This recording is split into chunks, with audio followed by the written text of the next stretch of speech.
देख रहे हैं आप लोग राजस्थान, आपके साथ हूं मैं लवीना राज। एक बड़ी खबर के साथ शुरुआत करते हैं। भरतपुर के रूपवास थाना क्षेत्र के गांव चक में जहरीली शराब के सेवन से मौतों का आंकड़ा बढ़कर अब 7 जा पहुंचा है। जहरीली शराब से बीमार हुए एक और शख्स ने जयपुर ले जाते समय दम तोड़ दिया।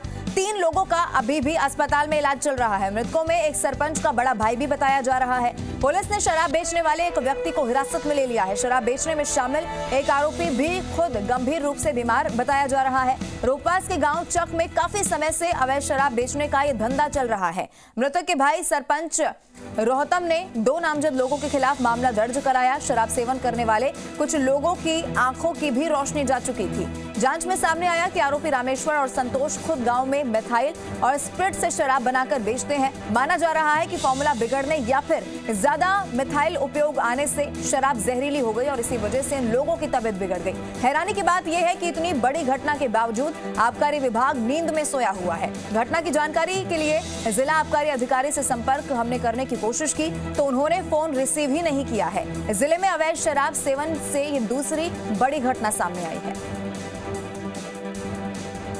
तो ये बड़ी खबर लगातार आपको बता रहे हैं। मौतों का सिलसिला अवैध शराब पीने से लगातार जारी है, लेकिन हैरानी वाली बात ये कि आबकारी विभाग नींद में सोया हुआ है। हमने भी संपर्क करने की कोशिश की, उनसे सवाल करने की कोशिश की कि आखिर ये मौतों का सिलसिला कब खत्म होगा।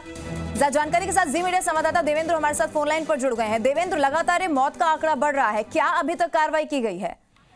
देखिए, मैं आपको इस मामले में एक अपडेट तो ये दूं कि अब तक 7 लोगों की मौत हो चुकी है। 3 लोग अभी जिंदगी और मौत से जूझ रहे हैं, अस्पताल में हैं, और 2 और मामले, अभी ताजा अपडेट है कि 2 और मामले शराब पी के जिन लोगों की तबीयत खराब हुई है, जिनको आंखों से देखना बंद हुआ है, वो रूपवास के अस्पताल में पहुंचे। पास ही के गाँव चक के रहने वाले हैं और लगातार इन मौतों का सिलसिला लगातार बढ़ता जा रहा है। पूरे मामले में जो आबकारी विभाग है वो चुप्पी साधे हुए। हालांकि जो जिला प्रभारी मंत्री है महेश जोशी, कल उनसे हमने सवाल किया था तो उन्होंने कहा था कि इसको कतई बर्दाश्त नहीं किया जाएगा, चाहे आबकारी विभाग हो, पुलिस प्रशासन हो या स्थानीय प्रशासन, जिसकी भी लापरवाही है उस पर जिम्मेदारी तय करके कार्रवाई की जाएगी। लेकिन कार्रवाई कब होगी? जिस तरीके से आप बता रहे हैं कि ये कहा गया है कि लापरवाही बर्दाश्त नहीं की जाएगी, लेकिन सरपंच रोहतम ने, जो भाई है मृतक के भाई, उन्होंने 2 नामजद लोगों के खिलाफ मामला भी दर्ज कराया है। तो फिर क्या उन पर अभी कार्रवाई की गई है? किसका इंतजार यहाँ पर किया जा रहा है? देखिए, पूरे मामले में पुलिस ने एक व्यक्ति को राउंड अप किया था और एक व्यक्ति वो है जो अस्पताल में, खुद भी जो शराब बेचने वाला है वो अस्पताल में भर्ती है। वो भी बीमार है। लेकिन सबसे बड़ी बात यह है कि लगातार इस इलाके में बड़े पैमाने पर 1 दर्जन से अधिक गाँव में जो क्षेत्रीय विधायक है इलाके के अमर सिंह जाटा, उनके खुद के गाँव में भी इस तरह शराब अवैध रूप से बेची जाती है और लगातार इस तरह की शिकायतें स्थानीय प्रशासन से, जिला प्रशासन से लगातार की जाती रही है। लेकिन आबकारी विभाग और जिला प्रशासन के जो अधिकारी हैं या आबकारी विभाग के जो जिले के जो अफसर है, उन्होंने कोई कार्रवाई नहीं की और पूरे मामले में लीपापोती होती रही। और जो संरक्षण, ये कह सकते हैं कि स्थानीय संरक्षण के, स्थानीय अधिकारियों के संरक्षण के चलते लगातार यहाँ पर शराब बेचने का काम चल रहा था और इसी वजह से लोगों को अब जान से हाथ धोना पड़ रहा है। ऐसा मामला भरतपुर में पहला नहीं है। इससे पहले भी सुनहरा गांव जो कामा का था, वहां भी 7 लोगों की मौत हुई थी, उसमें भी जिला प्रशासन ने पल्ला झाड़ लिया था। कहीं ना कहीं ये बात स्पष्ट है कि पूरे मामले को आबकारी विभाग ने लीपापोती कर देता है। जो वर्तमान में आबकारी कमिश्नर है जोगाराम, वो भरतपुर में कलेक्टर रहे, उनकी जानकारी में भी ये पूरा मामला है। उनको पता है कि भरतपुर में इस तरह का काम होता है, लेकिन कहीं ना कहीं क्यों चुप्पी साधे हुए, ये बात, इस बात का सवाल का जवाब तो आबकारी विभाग को ही देना है। जी देवेंद्र, जिस तरीके से आप जानकारी दे रहे हैं कि आबकारी विभाग लगातार इस पर चुप्पी साधे हुए है, लेकिन बड़ा सवाल यहाँ पर यह भी है कि जब 2 लोगों के खिलाफ नामजद मुकदमा दर्ज हुआ है, उसके बाद भी एक को हिरासत में लिया गया है। ये लीपापोती किस बात की यहाँ पर सामने आ रही है? देखिए, लीपापोती इस बात को लेकर है कि लगातार जिन 2 लोगों के खिलाफ नामजद मुकदमा दर्ज हुआ है वो लोग अभी पुलिस की हिरासत में नहीं है, लेकिन जो व्यक्ति मौके से राउंड अप किया वो एक व्यक्ति पुलिस की हिरासत में। पुलिस ने वहां से अवैध शराब भी जब्त की है, उपकरण भी बरामद किए, तमाम सारी चीजें। हालांकि जो आसपास के जो ठेके हैं उनको भी सील करने की बात कही जा रही है। इसमें सबसे बड़ी बात यह है कि आबकारी विभाग की जो नई नीति है, जिसके तहत जो अवैध जो शराब के जो दुकानें हैं, गोदाम है, उनको गाँव में खोलने की अनुमति नई नीति के तहत दी गई है और उसी गोदाम के नाम पर जो स्थानीय ठेकेदार होता है वो शराब में से मिक्स करके अवैध रूप से अवैध शराब बनाता है और उसको बेचता है और कम कीमत पर बेचता है और सस्ती शराब खरीदने। देवेंद्र, यहाँ पर अनुमति तो दी गई है, लेकिन क्या इसकी मॉनिटरिंग के लिए भी कोई रखा गया है? कोई तो जांच पड़ताल के लिए होगा ना यहाँ पर कि कौन सी शराब लोगों तक पहुंचाई जा रही है? मॉनिटरिंग की बात की जाए तो मॉनिटरिंग के लिए लगातार अफसर होते हैं। मॉनिटरिंग के लिए जो सर्किल होता है उस पर सीआई होता है, उसके अलावा आबाकारी विभाग का निरीक्षक होता है, जो जिले पे जिला आबाकारी अधिकारी होता है, एडिशनल कमिश्नर होते हैं, तमाम एक पूरी टीम होती है।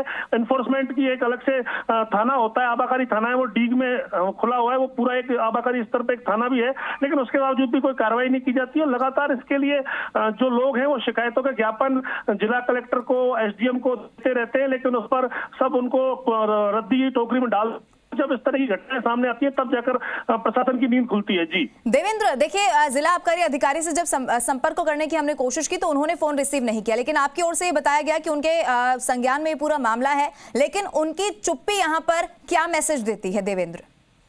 देखिए, जिला आबाकारी अधिकारी महेश भीमवाल से मेरी बात हुई थी। उनका कहना है कि ये लोग बाहर से शराब पी के आए, इस तरह की बात उन्होंने लापरवाही वाली बात कही थी। पूर्व का जो मामला कामा में हुआ था उसमें भी उन पर सवाल खड़े हुए थे, और निश्चित रूप से कहीं ना कहीं जो आबाकारी कमिश्नर है जोगाराम, उनको इस पूरे मामले को संज्ञान में लेना चाहिए, उन्हें कार्रवाई करनी चाहिए। हालांकि जो मंत्री है महेश जोशी, जिले के प्रभारी मंत्री है, कल भरतपुर के दौरे पे थे, उन्होंने स्पष्ट रूप से कहा कि इस तरह की घटनाएं बर्दाश्त नहीं की जाएंगी।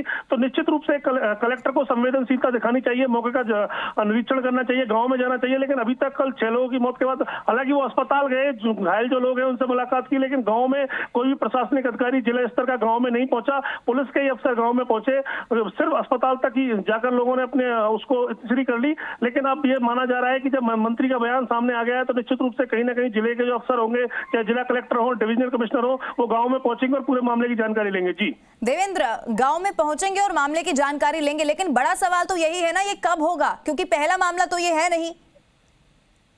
आप सही कह रही हैं, निश्चित रूप से पहला मामला नहीं है, लेकिन इस पूरे मामले में जो प्रशासनिक लापरवाही है वो भी देखने को मिली है। हाँ। 2 दिन पहले ही जो गांव है चक, जहां ये मौतों का सिलसिला है, वहां उस गांव की महिलाओं ने एसडीएम को ज्ञापन दिया था कि हमारे गांव में शराब बेची जा रही है, लोगों की जान जा रही है, लोग लगातार बीमार हो रहे हैं। इसमें सबसे बड़ी बात है, सबसे पहले लोगों को आंखों से दिखना बंद होता है, उसके बाद उन्हें उल्टियां होती है और फिर उनकी जान चली जाती है। ऑक्सीजन लेवल इतना कम हो जाता है शरीर में, मिथाइल और स्पिरिट को मिलाकर ये अवैध रूप से एक अलग फॉर्मूले से शराब बनाई जा रही थी जो जहरीली हो जाती है, और निश्चित रूप से इसमें कहीं ना कहीं की निकलकर सामने। ठीक है देवेंद्र, बड़ा सवाल यहाँ पर यही बना हुआ है, आबकारी विभाग की नींद कब खुलेगी और कब इन लोगों पर कार्रवाई की जाएगी। बहुत शुक्रिया हमारे साथ जुड़ने के लिए, तमाम जानकारी देने के लिए।